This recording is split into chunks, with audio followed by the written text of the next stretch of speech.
નમસ્કાર, આપ જોઈ રહ્યા છો JKS ન્યૂઝ ગુજરાતી। વાત કરું સમી તાલુકાના ગાજીનપુરા ગામ ખાતે આવેલી ઐતિહાસિક અને પૌરાણિક ભીમનાથ મહાદેવ મંદિર ખાતે યજ્ઞ યોજાયો તો ભજન અને ભોજનનો કાર્યક્રમ યોજાયો તો સમગ્ર વાત કરું પાટણ જિલ્લાના સમી તાલુકાનું નાનકડું ઠાકોર સમાજનું ગામ ગાજીનપુરા ગામ ખાતે આવેલી ઐતિહાસિક અને પૌરાણિક ઇતિહાસ ધરાવતું આસ્થાનું કેન્દ્ર ભીમનાથ મહાદેવ મંદિર આવેલું છે, જ્યાં લોકો શ્રદ્ધા રાખે તેમની મનોકામના પૂર્ણ થાય છે। દર મહિનાની અમાસના દિવસે અહીં મેળો હોય છે। ખૂબ મોટી સંખ્યામાં શ્રદ્ધાળુઓ આવે છે। દર અમાસના પવિત્ર દિવસે પ્રસાદ હોય છે। આજના પ્રસાદના દાતા નાડોદરા રાજપૂત પરિવાર દ્વારા ગણેશભાઈ છેલાભાઈ હસ્તે નવનિર્માણ આર્ટ્સ એન્ડ કોલેજ રાધનપુર તેમજ નવનિર્માણ પ્રાથમિક શાળાના નવીન સંકુલ બાંધકામ માટે માનતા રાખેલ હોય ત્યારે રાધનપુર ખાતે શ્રેષ્ઠ નવીન સંકુલનું નિર્માણ પૂર્ણ થવાથી આજે જમણવાર રાખ્યું હતું, જેમાં 18 આલમની જનતા હજારોની સંખ્યામાં દર્શનાર્થે આવી હતી। JKS ન્યૂઝ ગુજરાતી સાથે મનુ ઠક્કર, રાધનપુર।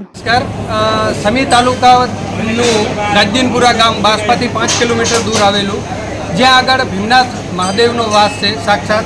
એવું કહેવાય કે અહીં યજ્ઞ ભજન તેમજ ભોજન દર અમાવાસે ચાલુ હોય છે। આજનો ભોજનના દાતા ગણેશભાઈ ચેલાભાઈ ખનીજ નાડોદા રાજપૂત સમાજમાંથી છે, જેમને 12 મહિના પહેલાં અમાવાસા નોંધાવી હતી। 12 મહિના પહેલાં એટલે કે કહેવાનો મતલબ લોકોની આસ્થાનું એક પ્રતીક બની ગયું છે। અત્યારે તમે અમાવાસા ભોજનના દાતા તરીકે તમે નોંધાવો છો તો તમારે 12 મહિના પછી તમારો નંબર આવે, એટલે તમે કલ્પના કરી શકો કે લોકોમાં કેટલી આસ્થા છે। અને તમે જોઈ શકો છો કે દરેક વર્ણ 18 આલમના લોકો અહીંયા દાદાનો પ્રસાદ મેળવે છે।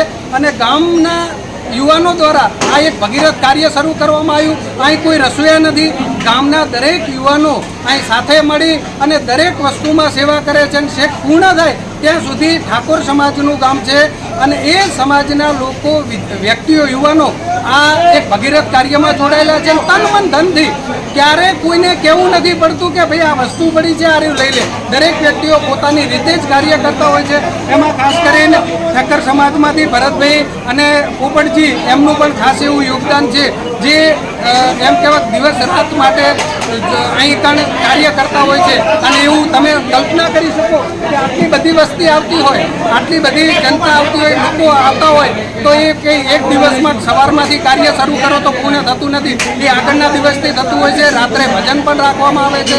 તો તમે દરેક જનતાને જણાવવાનું કે એક વખત આ દાદાના દર્શન કરી તમે પણ પ્રસાદનો લાભ મેળવો। ધન્યવાદ।